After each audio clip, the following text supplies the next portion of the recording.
Alright guys, welcome back to another episode here on Grow the Earth. Today, we're going to talk about seed starting soil.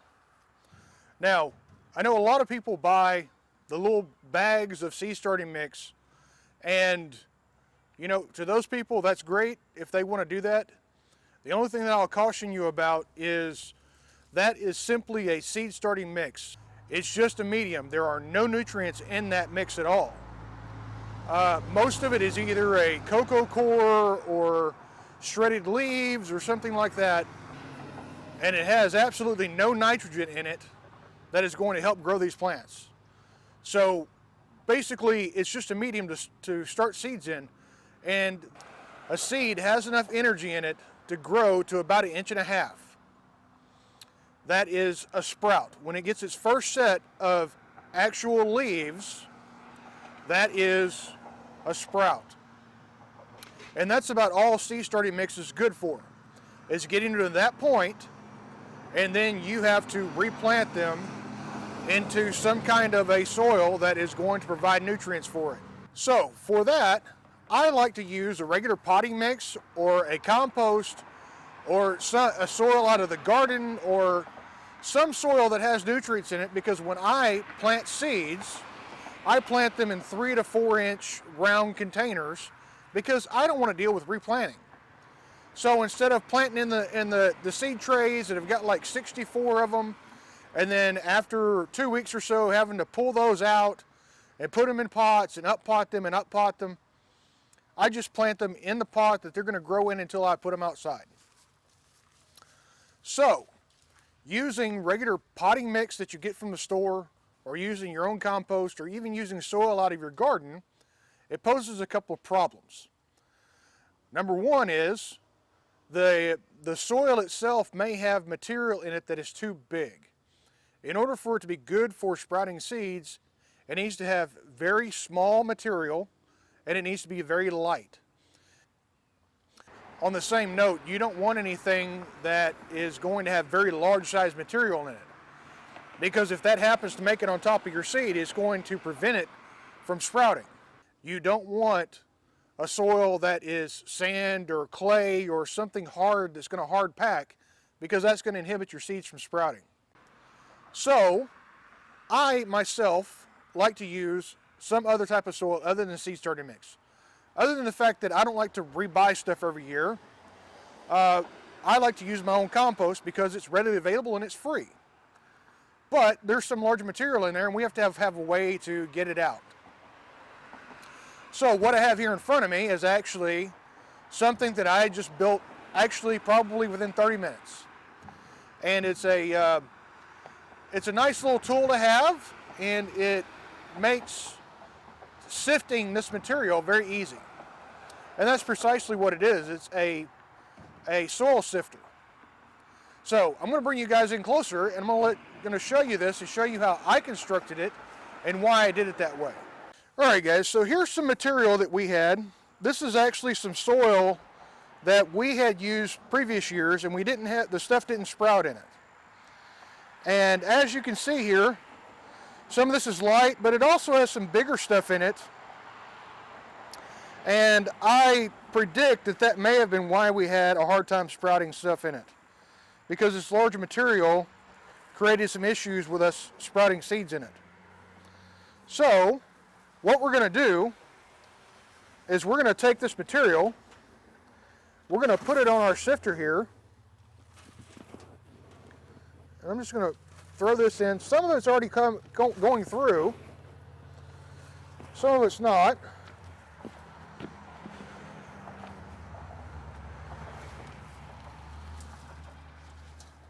All right, and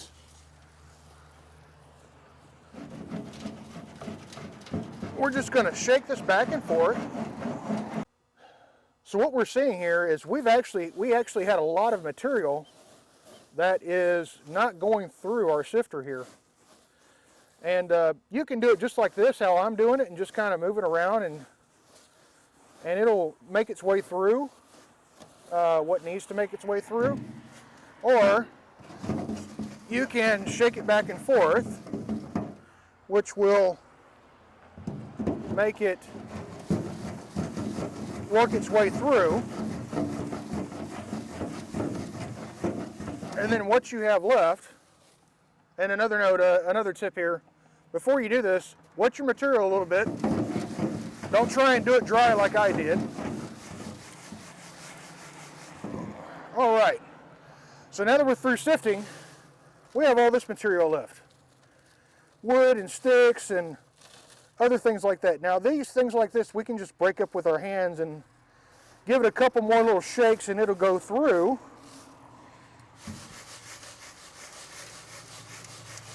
But the majority of this larger stuff, I'm going to throw in the compost pile because it's not going to do me any good to put this in with our seeds that are starting. So let me get rid of this, and then I will show y'all how I constructed this and how I've made it a little bit of my own to make it easier for me. So what we have here is we have a couple of 2x4s that I cut. Now the length that I made these was 27 inches. And that length came out to that because that's the width of my wheelbarrow. And I've actually, now that I've made it, I probably should have made it a little bit wider because I only cut this board to be about 12 inches, which, you know, it doesn't necessarily need to be very wide, but I think a little bit wider purchase would have been a little better. And one little addition that I did that I haven't seen most people do is I had some little 1x2s that I nailed onto the side of it. And what this does is it keeps my sifter from sliding off of my wheelbarrow. Of course, it'll go this way, but it won't go that way or this way to where I'm actually losing material onto the ground. And some 1/4 inch, some people, they call this hardware cloth, they call it wire fencing, there's multiple names. But this, you just pick it up at Home Depot right along with the wood if you want. But this was just some wood I had laying around, so this didn't cost a whole lot. I think the most expensive part was this, was the 1/4 inch screen here, because I had to buy a 2 foot by 5 foot piece of that. That's as small as I could get. And I think that was around $10. And these, you know, I used the majority of a 2x4, which of course with now today's prices, that's probably $6 a piece. And just a couple of pieces of scrap wood there to keep it on my wheelbarrow. Now I want to bring you in closer. I'm going to show you what we ended up with after doing our sifting. All right, so basically what we have now is what you would consider a seed starting mix. Very light and fluffy, small pieces. Nothing that's going to get in the way of a seedling from coming up. Now, since we are using a potting mix or a compost or even soil out of our garden, we have a couple of precautions we need to take. We cannot use this material even straight out of a bag because it can harbor diseases, bacteria, funguses, things like that. And those kind of things will inhibit a seedling. Some of them can actually destroy the seedling to where it will never sprout because of a fungus or bacteria or something like that that is in the soil. So what we have to do is we actually need to sterilize this soil. Now there are a couple different ways you can do this. You can take this material right here, and I would say to wet it a little bit and stick it in your oven on a baking sheet for as low as your oven will go for about 10 to 15 minutes. And that will sterilize this. It'll kill any type of bacteria, fungus, anything that may be in here. And if you're using your compost and you're not doing a hot compost, that will make the weed seeds that are in your compost, it'll sterilize them too to where they will not grow.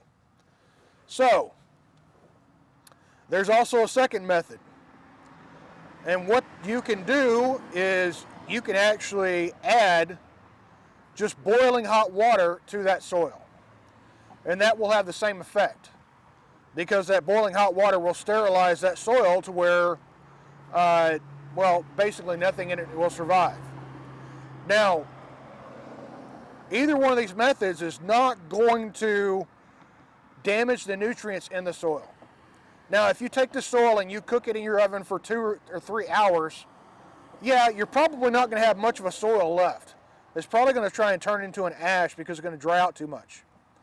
But with just, 10 to 15 minutes in the oven, this will have enough time to kill whatever bacteria is in it, but it will leave all of the nutrients intact that are going to help you grow your plants to a size large enough to where you can just plant them straight out in the garden. So I wanted to do this video today because this is a very important step to starting your seeds, and not a lot of people talk about it. Because me personally, I plant in the planters that I'm going to move outside. So I'm not going to start them in little seed cups and then move them up to a bigger pot and then maybe finish out in that pot. The pot that they start growing in is a pot that they're going to come outside and go into the ground with. So this is why I do this.